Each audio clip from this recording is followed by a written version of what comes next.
Hello, everyone, and welcome to Bram Sportes, this brand new podcast where I will be giving you scores and stats from games from around the world.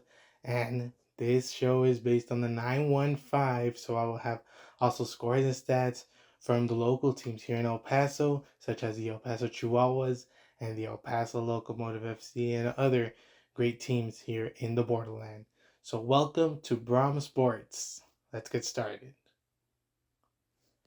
And let's get started with the NBA Finals Game 3 Wednesday night between the Indiana Pacers and the Oklahoma City Thunder.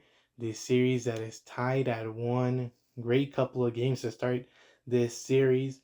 First in Game 1, Thunder with a big lead most of the game, and then the Indiana Pacers come right back and win that game and steal it from the Thunder with a game-winning Tyrese Halliburton jump shot with zero point 0.3 left in the game. So the Pacers took game one there.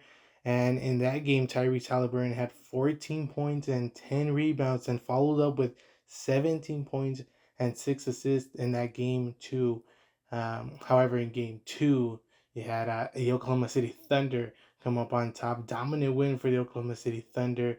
Of course, they did not like what they happened to them in game one. They came right back and won that game in game two at home in Oklahoma City. And for Shea Gilgeous-Alexander for the Oklahoma City Thunder, he scored 38 points in game one. Again, not enough as the Pacers took that one, but in game two, he scored 34 points, had 8 assists. Huge contribution from him for the Thunder win in that game too. And accompanying him for the Oklahoma City Thunder is Jalen Williams. He had 17 points and 6 assists in game one, but then in game two, 19 points, 5 assists, 5 rebounds, of course. Shea Gilgeous-Alexander, Jalen Williams, two of the big names for the Oklahoma City Thunder that have been a huge help for them in this series. And show some love to some Borderland players. Pascal Siakam, a New Mexico State alum playing for the Indiana Pacers.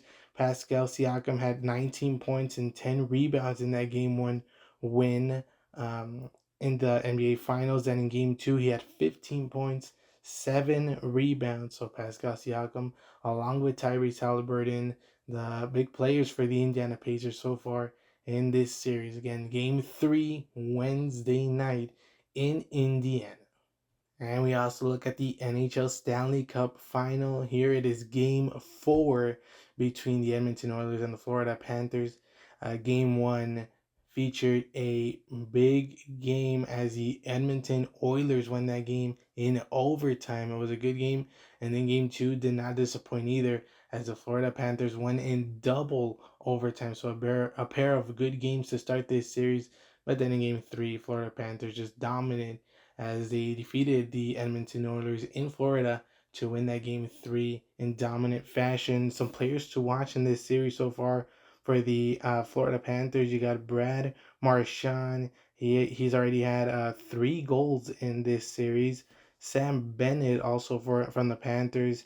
He's had 4 goals in this series. And on the other side for the Edmonton Oilers, you got Leon Draisaitl.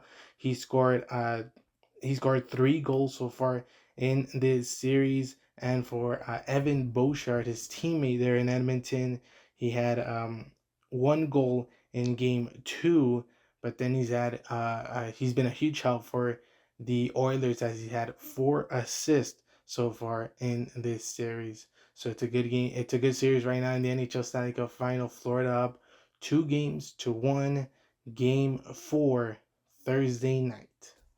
And let's look at some soccer. You had some international friendlies going on Tuesday night and some games to keep in mind here. You got Mexico and Turkey. They played a game where Mexico won by the minimum 1-0, but a huge win for Mexico on the road to the CONCACAF Gold Cup that starts this weekend.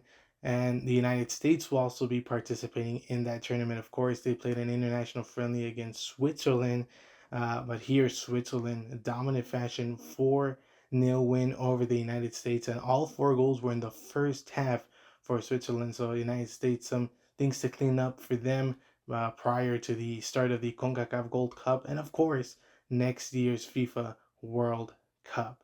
And speaking of the World Cup, 13 teams qualified to this tournament. On Tuesday night, Australia, Brazil, and Ecuador all punched their ticket to the FIFA World Cup 2026, and joining Australia and Brazil and Ecuador in this World Cup will of course be the United States, Canada, and Mexico, the host of this tournament. And also qualified to the World Cup: Argentina, Iran, Japan, Jordan, New Zealand, South Korea, Uzbekistan. All these teams have already qualified. A total of 13 teams already have punched their ticket to next year's FIFA World Cup. 13 out of the 48 uh, have already punched their ticket, and we'll see who will be the next countries to be featured in next year's FIFA World Cup. And let's go now to some WNBA. Tuesday night, you had the Indiana Fever take on the Atlanta Dream. And here the Atlanta Dream took the win 77-58. The Dream improving to 6 wins and 3 losses on the season. Indiana Fever drop one game below 500, 4-5 on the season. And some players to point out in this game: for the Atlanta Dream, Alicia Gray, she had 23 points in this game. Her teammate Brianna Jones, 21 points, a season high for her, and 10 rebounds in this game. And also Tuesday night, you had the Chicago Sky taking on the New York Liberty, and the Liberty a dominant win, 85-66, the final score. Liberty 9-0 on the season. Just two teams remaining undefeated in the WNBA right now, along with the New York Liberty, are the Minnesota Lynx. And on the other side, the Chicago Sky dropped to 2-6 on the season. And for the Liberty, you had Sabrina Ionescu scoring 23 points in this game, 7 assists to join those points. And Brianna Stewart, also a big player in this game, with 18 points, 7 rebounds, and 5 assists. So the New York Liberty right now in control, along with the Minnesota Lynx in the WNBA. And let's also go now to the MLB. Some scores from Tuesday night. You got the Detroit Tigers, who defeated the Baltimore Orioles 5-3. The Cincinnati Reds defeated the Cleveland Guardians 1-0. The Miami Marlins defeated the Pittsburgh Pirates 3-2. The Chicago Cubs defeated the Philadelphia Phillies 8-4. The Boston Red Sox defeated the Tampa Bay Rays 3-1. The Mets in 10 innings walk off the Washington Nationals 5-4. The Milwaukee Brewers took down the Atlanta Braves 4-1. The Yankees dominant win over the Kansas City Royals 10-2. The Toronto Blue Jays in a good game against the St. Louis Cardinals. Blue Jays won that game 10-9. The Chicago White Sox defeated the Houston Astros 4-2.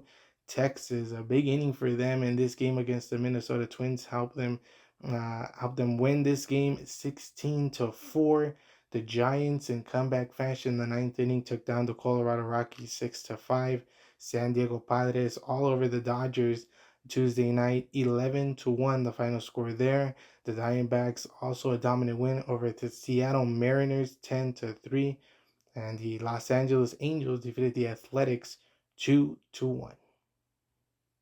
And now let's go to the Athletes Unlimited Softball League. You had a game Tuesday night that finished in a run rule effect as the Bandits defeated the Talons 8-0 in 5 innings. It's the first run rule.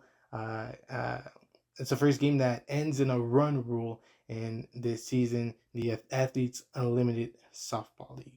And now let's take a quick look at some local teams in El Paso. You got the El Paso Chihuahuas on the road taking on the Round Rock Express, game 1 of the 6-game series. You got the Chihuahuas dominant win over the Express 9-4. The Chihuahuas improved to 34-30 on the season. Matt Waldron had the win in this game, was a winning pitcher in this game, his second win of the season. And some players to point out here: Jonathan Perlaza had went 3 for 5 in this game with 1 run scored and 1 RBI. And also a shout out to Nate Monju. He went 2 for 4 in this game with 3 runs scored, 1 ribby, and a walk also in this game. And the Chihuahuas will continue their road series against the Express Wednesday night. And that is it for me right here on Bram Sports. Thank you so much for watching. Be sure to like this video and subscribe to this channel so you can know when a new episode is released. I am your host, Brandon Ramos, and I'll see you in the next episode.